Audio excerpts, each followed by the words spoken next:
ত্রয়োদশ সংসদ নির্বাচনের তফসিল ঘোষণার তোড়জোড়ের মধ্যেই মঙ্গলবার প্রধান বিচারপতি সৈয়দ রেফাত আহমেদের সঙ্গে সাক্ষাৎ করতে সুপ্রিম কোর্টে যান প্রধান নির্বাচন কমিশনার এএমএম নাসির উদ্দিন। এ সময় সিইসিকে সুপ্রিম কোর্টে স্বাগত জানান রেজিস্ট্রার জেনারেল মোহাম্মদ হাবিবুর রহমান সিদ্দিকী। প্রধান বিচারপতির সঙ্গে সাক্ষাৎ শেষে সিইসি নাসির উদ্দিন সাংবাদিকদের জানান, ত্রয়োদশ জাতীয় নির্বাচনের তফসিল চলতি সপ্তাহেই ঘোষণা করা হবে।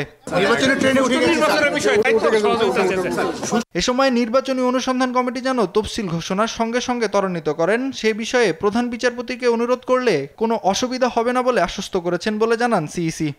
কমিটির যে লোকজন দেওয়ার কথা আছে, ডেভেলপমেন্ট আছে, ওই ব্যাপারে ওনারা যথাযথ ব্যবস্থা নিচ্ছেন এবং নেবেন, কোনো অসুবিধা হবে না, এটা ইস্যু করেছেন। আর কোনো মামলা নিয়ে কোনো আলাপ করেন না। এদিকে নির্বাচনের তফসিল নিয়ে বুধবার দুপুরে রাষ্ট্রপতি মোহাম্মদ শাহাবুদ্দিনের সঙ্গে সাক্ষাৎ করবেন সিইসি ও অন্য নির্বাচন কমিশনাররা। এর আগে সিইসির বক্তব্য রেকর্ড করতে সোমবার বাংলাদেশ টেলিভিশন ও বেতারকে চিঠি দেয় ইসি। নাইম আফসান, দেশ টিভি, ঢাকা।